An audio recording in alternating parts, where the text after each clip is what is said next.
ज़माना था जब मेरा गाँव मेरे साथ नहीं था, मेरा बाप मेरे साथ नहीं था। फिर एक वक्त आया, मेरे हाथ में इतनी ताकत आ गई कि मैं डीडीसी बना, कुछ देने के काबिल बना। फिर एक ज़माना और आ गया जहाँ आज एमएलए हूँ। एक वक्त और आएगा, अभी देख तो जाओ, दौर किसी का नहीं रहता है। आज मैं हूँ, कल कोई और होगा, लेकिन जब तक मैं ईमानदार हूँ मेरा दौर रहेगा। एक काम कर लीजिए, बीजेपी के दिलीप सिंह परियार को पूछ लीजिए। वो आप तो कह रहे हैं मैंने भले इसमें इंटरनेशनल स्टेडियम बनाना है। वो तो बनाएगा नहीं, बनाने में देखिए फिर वही बात आ जाती है। बनने ये मत बोलिए, आप ये पूछे कि इस वक्त क्या कर क्या रहे हैं। पॉसिबल है भले इसमें इंटरनेशनल स्टेडियम बनना? इंटरनेशनल क्यों नहीं बनेगा? जम्मू कश्मीर में कोई भी इंटरनेशनल स्टेडियम होगी? बनाने की नीयत हो कुछ भी बनाया जा सकता है। जीतने का कारोबार कब शुरू होगा? वो देखेंगे, वो तो जनता करेगी ना, वो तो जनता करेगी। वो आवाम जिसको आज ताकत है, जिन्होंने मुझे ताकत दी, वो उसको घसीट कर बाहर निकाले और खुद अपनी पंचायत का फैसला आज खुद करे। उतनी ताकत मैंने कहा है आवाम के हाथ में है।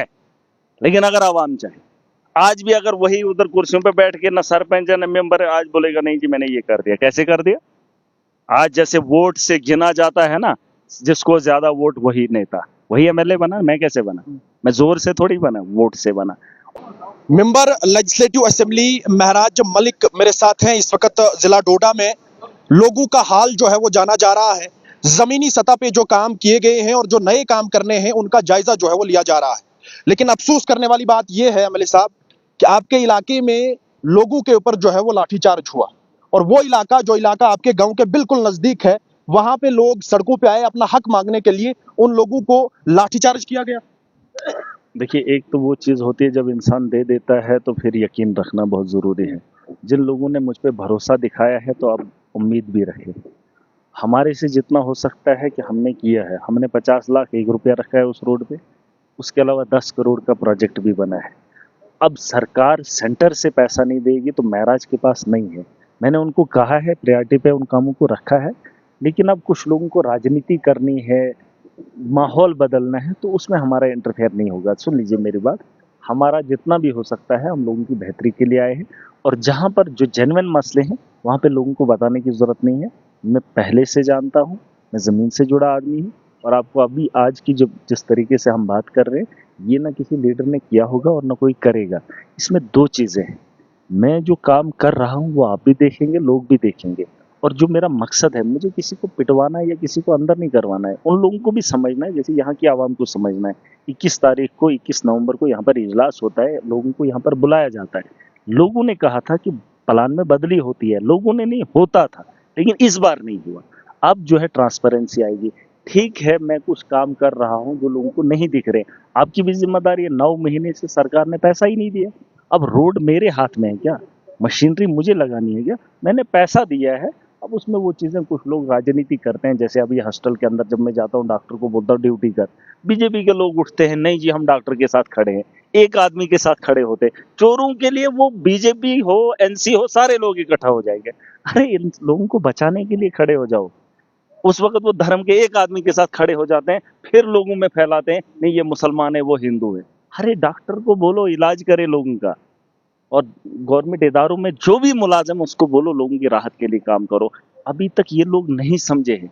बीजेपी का याराना पहले लोगों के साथ होता है, उनके जज्बात के साथ, फिर जब वो सत्ता में बैठ जाते हैं फिर होता है ब्यूरोक्रेट्स के साथ। लोगों के साथ इनका मतलब नहीं है। ये जिसको चाहे लाठी चलाएं, जिसको चाहे बहका सकते हैं। लगभग 8 से 9 महीने आपको हुए इकदार में, इन 8 से 9 महीनों में हुआ कुछ नहीं। वही ग्राम सभा हो रही है, जमीनी सतह पे कोई भी डेवलपमेंट देखने को नहीं मिल रही है। देखिए इसमें एक चीज है, आप ये सवाल मुझसे मत पूछिए, मैं एक एमएलए हूँ, 90 एमएलए है, 90 पूरी यूटी के अंदर कुछ भी नहीं हुआ है, कुछ भी नहीं हुआ। यहाँ बगल में दिलीप सिंह परियार, जाइए देख लीजिए। तो आप साफ कर दीजिएगा ना कि हमसे कुछ नहीं हो रहा है, ना हमसे कुछ बोल रहा हूँ, मैं जो कर रहा हूँ पहले मुझे वो करने दो। जो ग्राम सभाएं पहले होती थी, जो प्लान पहले लोग बनाते थे, फिर उनको काटा जाता था, ये काम आपको नहीं दिख रहा है। इस बार जो नरेगा का पैसा आएगा, जो वेंडर्स का पैसा आएगा, मटेरियल का पैसा आएगा, इस बार हकदार को मिलेगा। आपको अभी इंतजार तो कर लीजिए, जो आज से पहले नहीं हुआ।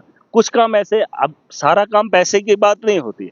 अब आप बोलेंगे पैसा मेरे हाथ में आएगा, मेरे पास सीडीएफ आएगा, कुछ काम करेंगे जिससे लोगों की बेहतरी होगी, और हमारा जो भी कदम होगा वो नस्लों की बेहतरी के लिए है, आवाम की बेहतरी के लिए। मुझे अपनी सियासत नहीं चाहिए। कल कुछ लोग बोल रहे थे नहीं हम बड़े डॉक्टर है वो छोटे। यार छोटा और बड़ा डॉक्टर होता है।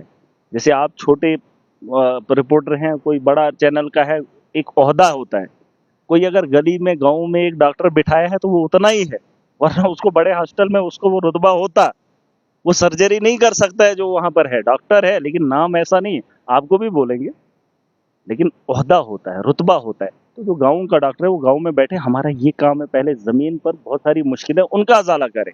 पैसे से हर चीज मुमकिन नहीं, बिना पैसे के इन लोगों को काम पे लगाना ये बड़ा काम है। फिलहाल तो ये मानते ही नहीं किसी की, फिलहाल मनवाने तो दो, अभी काम शुरू होने तो कितना दो। टाइम लगेगा मनवाने में? 9 महीने हो गए। देखिए, एक जमाना था जब मेरा गांव मेरे साथ नहीं था, मेरा बाप मेरे साथ नहीं था, फिर एक वक्त आया मेरे हाथ में इतनी ताकत आ गई कि मैं डीडीसी बना, कुछ देने के काबिल बना। फिर एक जमाना और आ गया जहां आज एमएलए हूं, एक वक्त और आएगा, अभी देख तो जाओ, दौर किसी का नहीं रहता है। आज मैं हूं, कल कोई और होगा, लेकिन जब तक मैं ईमानदार हूं मेरा दौर रहेगा। महाराज साहब, आप पे गरीब लोगों की उम्मीदें बहुत ज्यादा है। ये देखें, ये सारा तबका गरीब तबका है जिनको सियासी लीडरों ने ठुकराया है, सताया है। ये सारे लोग इस वक्त आपके साथ हैं। 8 से 9 महीने आपके हो गए, हमको नहीं लगता है कि जमीनी सतह पे कोई डेवलपमेंट हुई। मैं भी तो वही बोल रहा हूँ, मैंने कब नहीं बोला, ये आप थोड़ी बोल रही है, ये तो मैं भी बोल रहा हूँ, और हमने तो इन लोगों को अपनाया है, हम तो एक ही हैं। ये बात अलग है, आज मैं एमएलए हूँ लेकिन लगता हूँ नहीं, मैं एमएलए हूँ लेकिन मैं लगता हूँ नहीं, हम एक ही है, हमारा एक परिवार है, हमारी मुश्किलें हैं, हमारा एक ही मसला है और हम एक ही मसले पे आगे बढ़ रहे हैं। मैं एमएलए अलग हूँ लेकिन मामला तो हमारे ही है, और जो चीज़ आप बता रहे हो वो तो मैं खुद भी बोल रहा हूँ। नाअहल सरकार है, चाहे सेंटर की हो चाहे स्टेट के अंदर हो, यूटी के अंदर हो, कुछ भी नहीं किया। ये तो उमर अब्दुल्ला भी कह रहा है, मुझे क्या पूछ रहे हो? ये तो बीजेपी, आप एक काम कर लीजिए, बीजेपी के दिलीप सिंह परियार को पूछ लीजिए। वो आप तो कह रहे हैं मैंने भले इसमें इंटरनेशनल स्टेडियम बनाना है। वो तो बनाएगा नहीं, बनाने में देखिए फिर वही बात आ जाती है, बनने ये मत बोलिए, आप ये पूछे कि इस वक्त क्या कर क्या रहे हैं। पॉसिबल है भले इसमें इंटरनेशनल स्टेडियम बनना? इंटरनेशनल क्यों नहीं बनेगा? जम्मू कश्मीर में कोई भी इंटरनेशनल स्टेडियम अभी नहीं। बनाने की नीयत हो कुछ भी बनाया जा सकता है, और अगर उसने कहा है तो उसको बनाना चाहिए, और अगर वैसी जमीन मुझे हो तो यकीनन मैं तो बना भी दूं। अच्छा, बनाओगे? आप भी बनाओगे? स्टेडियम बनाना क्या है, खिलाड़ी आए ना आए, अरे स्ट्रक्चर ही तो बनाना है, उतना ग्राउंड ही तो बनाना है, उसमें करना क्या है, उसमें इंटरनेशनल खिलाड़ी थोड़ी दफन करने हैं। अरे स्ट्रक्चर तैयार करना है, जमीन डाल देनी है, एक स्ट्रक्चर तैयार करना है, उसकी बाउंड्री बना देनी है, लाइटें लगा लेनी है, और क्या मामला है, उसमें पैसा ही तो लगेगा। इतना बड़ा मसला नहीं है, इंटरनेशनल ग्राउंड बनाना बड़ी बात नहीं है। हाँ, मैचेस हो ना हो वो दूसरी बात है, लेकिन ग्राउंड जमीन हो तो बनाया जा सकता है। आखिर में मैं आपसे ये जानना चाहूंगा, जिस तरह से आपका दौरा जो है वो हॉस्पिटलों में लगातार चल रहा है और जो सुर्खियां आपने बटोरी भी गवर्नमेंट मेडिकल कॉलेज डोडा से, मुझे ये बताओ कि क्या हॉस्पिटलों में विजिट करने के बाद लोगों में सुधार आएगा, उन हॉस्पिटलों में सुधार आएगा? क्या ट्रांसपेरेंसी देखने को मिल सकती है? इल्जाम आप पे भी लगाए, एफआईआर भी आप पे ऊपर देखिए, दर्ज किया गया। एक एजुकेशन और हेल्थ, ये दो इसमें basic- कंप्रोमाइज नहीं है। हाँ। कोई बीमार होता है उसे डॉक्टर अगर मिल जाए तो बचा लिया जा सकता है, किसी की टांग कटने से बचाई जा सकती है अगर उसे डॉक्टर मिल जाए।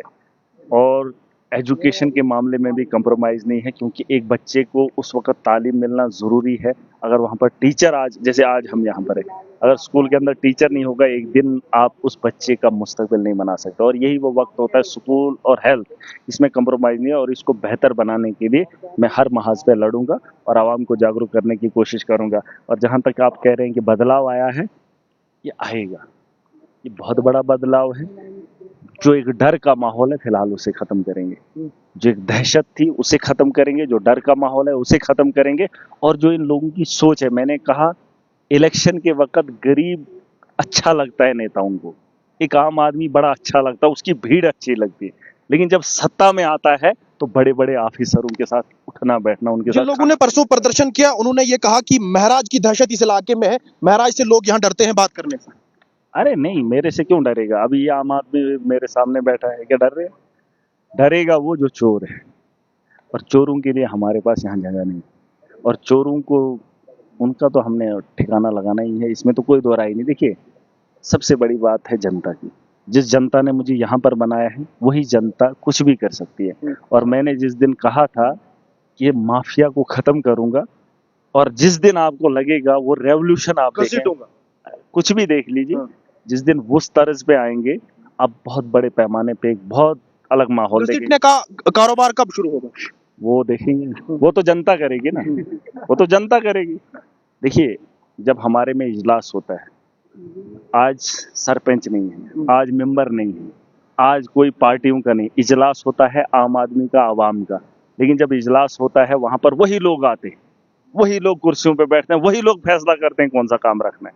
मैंने बोला है जज, अगर वो चोर पता है पंचायत का ये सबसे बड़ा चोर है, इसने आवाम को लूटा है, वो आवाम जिसको आज ताकत है, जिन्होंने मुझे ताकत दी है, वो उसको घसीट कर बाहर निकाले और खुद अपनी पंचायत का फैसला आज खुद करे। उतनी ताकत मैंने कहा है आवाम के हाथ में है।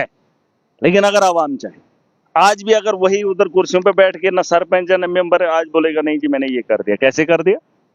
आज जैसे वोट से गिना जाता है ना, जिसको ज्यादा वोट वही नेता, वही एमएलए बना। मैं कैसे बना? मैं जोर से थोड़ी बना, वोट से बना। और ग्राम सभा भी वही है।